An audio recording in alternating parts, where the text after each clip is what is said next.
செய்தி. கரூர் கூட்ட நெரிசலில் உயிரிழந்தவர்கள் குடும்பத்திற்கு வேலை வழங்கும் அரசாணையானது தற்போது ரத்து செய்யப்பட்டுள்ளது. கரூர் கூட்ட நெரிசலில் உயிரிழந்தவர்கள் குடும்பத்திற்கு வேலை வழங்கும் அரசாணை ரத்து செய்யப்பட்டுள்ளது. அரசு வேலை வழங்கியதை எதிர்த்த வழக்கில் உயர்நீதிமன்ற மதுரை கிளையானது இந்த உத்தரவினை பிறப்பித்துள்ளது. தொடர்பான அண்மை செய்தியை பார்த்து வருகிறோம். இது தொடர்பான கூடுதல் விவரங்களோடு இணைகிறார் நமது செய்தியாளர் இந்துமதி. வணக்கம் இந்துமதி. கரூர் கூட்ட நெரிசலில் உயிரிழந்தவர்களுக்கு அரசு வேலை வழங்கியது தொடர்பான வழக்கில் தற்போது உயர்நீதிமன்ற மதுரை கிளையானது உத்தரவு பிறப்பித்துள்ளது. இது தொடர்பான கூடுதல் விவரங்களோடு இணைகிறார் நமது செய்தியாளர் ராஜேஷ். வணக்கம் ராஜேஷ். வணக்கம். மிக முக்கியமான ஒரு தீர்ப்பு வழங்கப்பட்டிருக்கின்றது. கரூரில் அரசு சார்பிலே வழங்கப்பட்ட அந்த பணி நியமன ஆணைகள் ரத்து செய்யப்படுவதாக தற்போது அறிவிக்கப்பட்டிருக்கிறது. அரசு வேலை வழங்கியதை எதிர்த்து தொடரப்பட்ட அந்த வழக்கிலே பரபரப்பான தீர்ப்பு வழங்கப்பட்டிருக்கிறது. கரூர் கூட்ட நெரிசலில் உயிரிழந்தவர்களுடைய குடும்பத்தினருக்கு 22 பேருக்கு அரசு வேலை வழங்கியது தாவேக அரசு. தமிழக முதலமைச்சர் ஜோசப் விஜய் நேரடியாக கரூர் சென்று இந்த நிகழ்ச்சியிலே கலந்து கொண்டு அவர் அந்த பாதிக்கப்பட்டவர்களுடைய குடும்பத்தை சந்தித்து ஆறுதல் தெரிவித்ததோடு மட்டுமில்லாமல் அவர்களது மனைவி அல்லது அந்த குடும்பத்தார் யாரோ ஒருவரை தேர்வு செய்து அவர்களது படிப்புக்கு ஏற்ற ஒரு வேலை வழங்கப்பட்டது. இது கடந்த மாதத்திலே நடைபெற்றதை நாம் பார்த்தோம். சில தினங்களுக்கு முன்பு நடைபெற்ற நிலையில உயர்நீதிமன்றத்தில் அந்த வழக்கு நிலுவையில தான் இருந்தது. நாம் தமிழர் கட்சி உட்பட பல்வேறு வழக்கறிஞர்கள் இந்த வழக்கை பதிவு செய்திருந்தார்கள். அவர்களுடைய கோரிக்கை என்னவென்றால், தமிழ்நாட்டில் வேலை இல்லாமல் லட்சக்கணக்கான இளைஞர்கள் காத்து கொண்டிருக்கும் போது, போட்டி போட்டு குறைவான சம்பளத்துக்கு வேலை சென்று கொண்டிருக்கும் போது, அரசியல் லாபத்திற்காக அல்லது அரசியல் உள்நோக்கத்திற்காக தங்களுடைய அதிகாரத்தை துஷ்பிரயோகம் செய்து இவர்கள் அரசு பணியை வழங்குகிறார்கள். இதை ஏற்கக்கூடாது என்று நீதிமன்றத்தை நாடியிருந்தார்கள். இதற்கு இடையில்தான் தமிழக அரசு இந்த பணி நியமன ஆணைகளை வழங்கியிருந்தார்கள். தற்போது இந்த பணி நியமன ஆணைகள் வழங்கப்பட்டிருக்கக்கூடிய அந்த நிகழ்வு என்பது ரத்து என்று தெரிவிக்கப்பட்டிருக்கிறது. அதுல முக்கியமான விஷயம் என்னவென்றால், திறன் வளர் பயிற்சிகளை வழங்கி பாதிக்கப்பட்ட நபரின் குடும்பத்திற்கு உதவலாமே, இது அவ்வாறு பணி வழங்குவதை விட பயனுள்ளதாக இருக்குமே என்றும் நீதிபதிகள் அறிவுரை கூறியிருக்கிறார்கள்.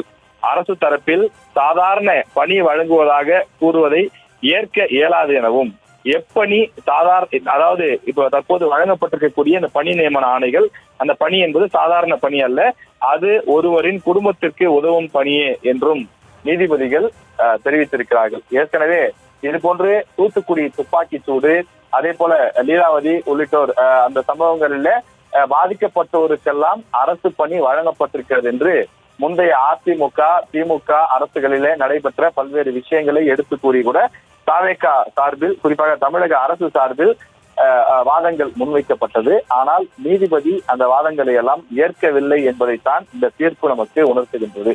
சென்னை உயர்நீதிமன்றத்தினுடைய மதுரை கிளையிலே இந்த வழக்கு விசாரணை நடைபெற்று வந்த சூழ்நிலையில எந்த பணியும் சாதாரண பணி அல்ல என்றும், அது ஒருவரின் குடும்பத்திற்கு உதவக்கூடிய பணிதான் என்றும் நீதிபதிகள் கருத்து தெரிவித்து தற்போது இந்த உத்தரவை பிறப்பித்திருக்கிறார்கள்.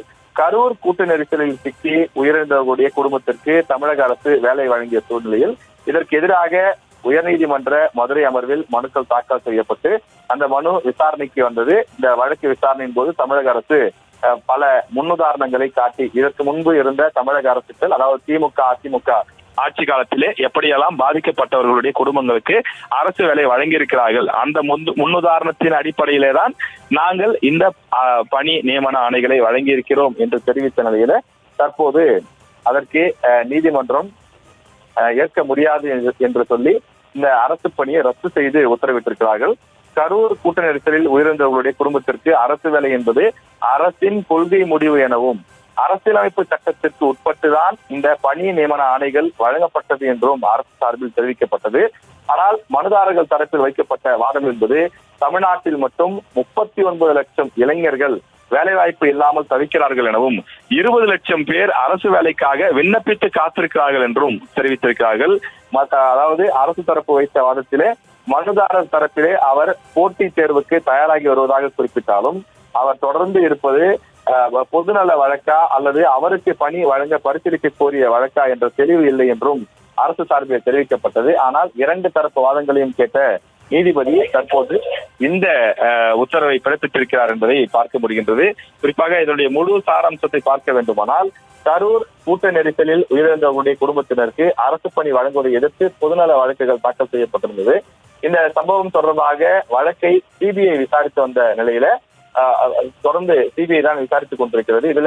இதற்கிடையில தான் இந்த அரசு பணி வழங்கப்பட்டது. எனவே இந்த அரசு பணி வழங்குவதற்கான ஆணை வழங்கக்கூடிய விழா அன்று தற்காலிக பணி என்ற அடிப்படையில தான் வழங்கப்பட வேண்டுமே தவிர, முதல் மாத ஊதியம் பெறும் முன்பாக வழக்கு விசாரிக்கப்பட்டு முடிக்கப்படும் என்ற நிபந்தனையுடன் விழா நடத்த ஏற்கனவே நீதிமன்றம் அனுமதி கொடுத்திருந்தது.